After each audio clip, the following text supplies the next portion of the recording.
Hey! What's up, Improvement Warrior? Jason Yun, Spencer Yun, back with you again. We have, for the first of the year, we're back again with the injections of inspiration. We took a long hiatus off, first one of the year, but we're back. Lucy, get out of the way. We're back with a vengeance. This is a good one. This is the thing that makes or breaks us and basically creates our life. So what I'm going to be talking about is our habits, our rituals, routines, whatever you want to call them. Whether they're good or bad, they create our life. Monkey, stop. See, this is the issue with doing a live video. What's up, Sarah? So, if this helps you, let me know. Leave a comment down below. Monkey, I need you to get out of the way. Leave a comment down below. Like me, give me some hearts, share it, all that good stuff. Okay? But, habits. So I talk about habits, used to talk about them all the time. Spencer, you need to be quiet. So I used to always say it takes 21 days to form a habit, whether that habit is good or bad. And that is incorrect. You can form a habit over 21 days, but more than likely it's not the type of habit that's going to create long-lasting, awesome change that we want. Okay? They did a study in the UK, I forget if it was either 53 days or 57 days. We'll just call it 55 days to average it out. 55 days on average to form a new habit, whether that habit was good or bad. Some habits took longer, some habits took shorter. Okay? So the thing is, with the remainder of this video, we're just focused on fitness and nutrition, because that's what I do. So if you are going to be engaged in starting a new fitness or nutrition program, or you're going to be taking your fitness and nutrition to the next level, then you need to focus on committing to 90 days. Well, I thought you just said it was 55 days to form a new habit. I did. But remember, with fitness and nutrition, it is a lifetime endeavor. So you're going to be doing this, you're going to be working out for the rest of your life. You're going to be eating healthy for the rest of your life. If you're one of those people who starts, stops, health goes up, health goes down, weight goes up, weight goes down, body fat goes up, body fat goes down, then that is an issue. We need to change that. I'll talk about the habit loop here a little bit later, but what you want to do is commit to your fitness, commit to your nutrition 90 days. And what that will do is it will cause you to push past that initial soreness phase. Okay? It'll cause you to push past that initial detox phase, because whenever we switch from bad, crappy processed carbs to good carbs, good nutritious foods, you're going to go through a detox process. Doesn't matter if it's an actual detox nutrition program, like a nutritional cleanse or something like that, you are going to experience those symptoms. Okay?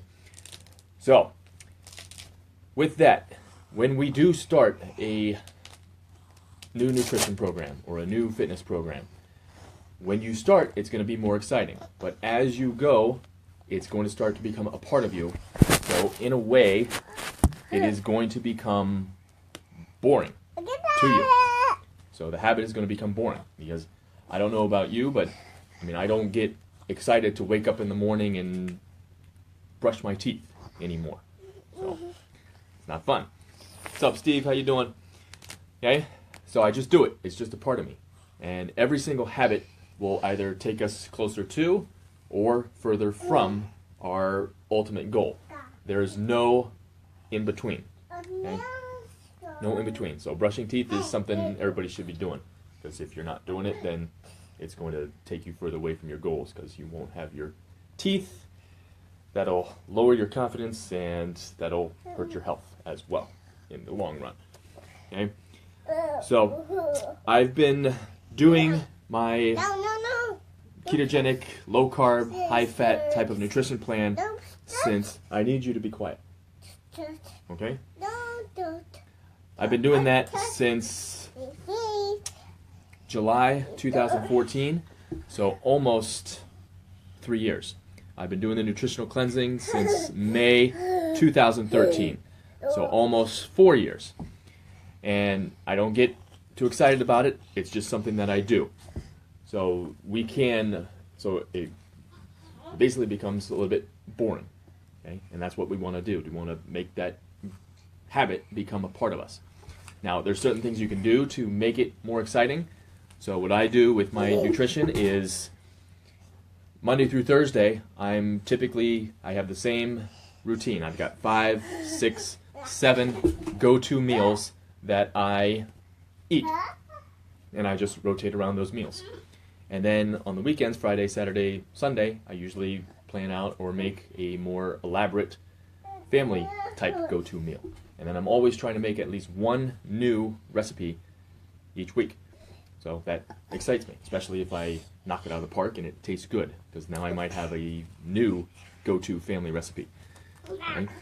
But that's just one thing that I do to keep my habits interesting, so I keep moving forward. Because I know if I don't do my habit, and if you don't do the positive habit moving you toward your goals, you're going to feel it in some way. So if I just ate crappy garbage or something like that, my energy wouldn't be up. I wouldn't be able to pursue my goals and move forward like that. Okay? The other thing I do with my fitness is I track my numbers. So how many reps did I do? How much weight did I do? So I know exactly what I did the previous workout, trying to beat that number, and so trying to beat the weight or beat the reps or beat the time, just doing something to keep progressing.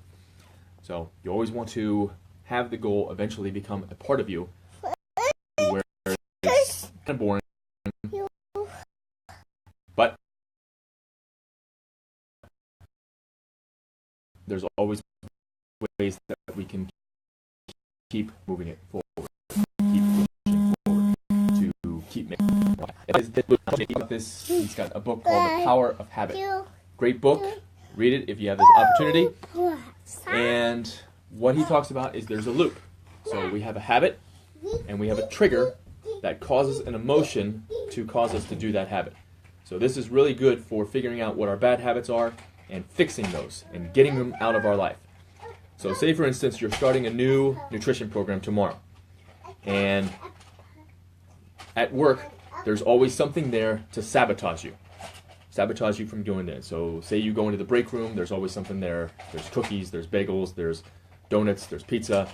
Sometimes there's people in there saying, hey, come on in, have a piece of cake, whatever. Okay? So that's the trigger. The trigger is the break room, and there's bad stuff in there. Also, you've got the mental triggers. So you've got your neurotransmitters, dopamine, serotonin. They're just talking to you, saying, hey, do you remember last time that you had this? I can remember how you felt. I can make you feel like that again. I can make you feel like that again. Okay? And so the memories are coming back, but then you do it, and then it's just a perpetual cycle, just going round and round if you continue eating that type of stuff. Okay? So, how do we break that loop? Okay? So we now know that the trigger is the break room. Okay? So I understand if you have your food in the break room, is it possible to get a fridge, put it by your desk, a mini fridge, put it by your desk, or have a mini fridge in your office, if you have an office. Okay? Or is it possible to get a coworker to go into the break room, get whatever you need, and then come out? Okay? So what you want to do is figure out what the habit you want to break is, figure out what the trigger that's causing you to do that habit, and then come up with as many ways as possible to break that habit. Right? Yes. So we want to break the bad habits. Come up with at least 2, up to 3, up to 4, as many as possible, and that way we can reset our habit loop. Because the habits, they make or break us. Okay? They can be good or bad, but they make or break us. It's very important. So, in summary, 55 days to form a new habit. If you're focusing on fitness and nutrition, go for 90 days minimum. 90 days minimum, because fitness and nutrition is going to be ingrained in your life for the rest of your life. Then, ingrain the habits. So we want to make it a little bit boring. Obviously, once they start getting a little bit boring, they're not as exciting as when you first start, and we need to start implementing some techniques to make them more exciting for you. And then finally, your habit loop. Figure out the habit loop, come up with a solution, come up with a plan, at least 2, up to 5, up to as many as possible. That is how we become greater. Forming the good habits. So that is it. Let me know if you understood this. Leave a comment, say, I got it. Let me know the habits you're going to break. Let me know everything. Okay? Thumbs up, hearts, whatever you want to give me. I will see you next time. Thank you for watching. Stay strong, stay positive, be the improvement warrior. Need help, let me know.